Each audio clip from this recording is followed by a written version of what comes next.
So this is my ranking of the winter 2025 anime that I watched. And all of these were on my watch list. All of these were also released in dub. As a disclaimer, I prefer to watch exclusively dubbed anime. I will watch a sub if it's really, really good, but it does not do well with my neurodivergency and my eyes having to flip between subtitles and multiple screens because I normally watch anime when I am working. Anywho, um, here is how I ranked them. You can see 1 through 8. So in no particular order did I hate any of these animes, but this is more so of was like I one rushing to watch them like just as they released.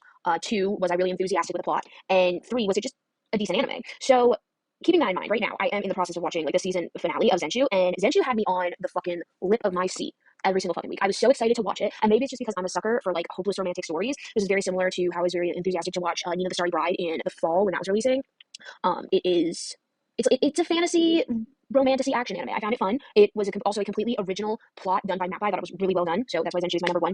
Apothecary Diaries and Solo Leveling, I would have ranked these the same because they were also releasing at the same time last year in 2024. But Apothecary Diaries has always been one of my favorite anime of all time. That and Free Run Beyond Journey's End. I think both of those do a really good job of writing a very intuitive female protagonist, where like a lot of anime just tend to fan service and kind of cast their female characters aside. I think that Apothecary Diaries, especially in feudal China, does a very good job of portraying that. Solo Leveling is just your classic underdog coming up story. I do think that Ginu is way OP, but it's good. Medalist, oh my god, I loved Medalist so much. It was just so cute seeing Coach Tsukasa and Inori together each week, and the dub isn't finished yet as of recording this, but it reminded me of like Yuri on Ice and Spy and Family together, where it's like you have that familial dynamic, but then you also have the ice skating aspect. My Happy Marriage, I really did enjoy the first season. I just have not been too consistent with watching the second season. It really hasn't intrigued me as much as the first season did. Now with a lot of these anime, like in the first couple weeks, I'll go back and binge watch like the first couple episodes to really understand the plot. And with My Happy Marriage, that just didn't happen. Honey Lemon Soda, really enjoyed it, but it was not my favorite every single week.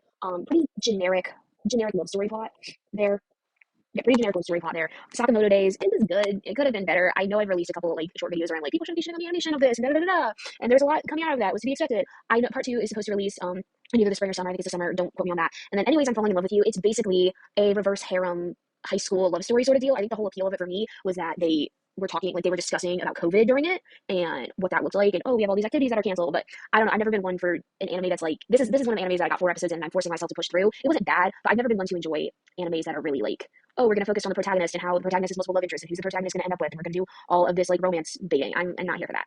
No. Maybe like 2 love interests, fine. We can do a sort of Katniss and Peta and Gale sort of shit, or like Twilight with Jacob and Edward and Bella and all that. But 4 men sitting over one childhood friend. No, thank you. I'm just unrealistic.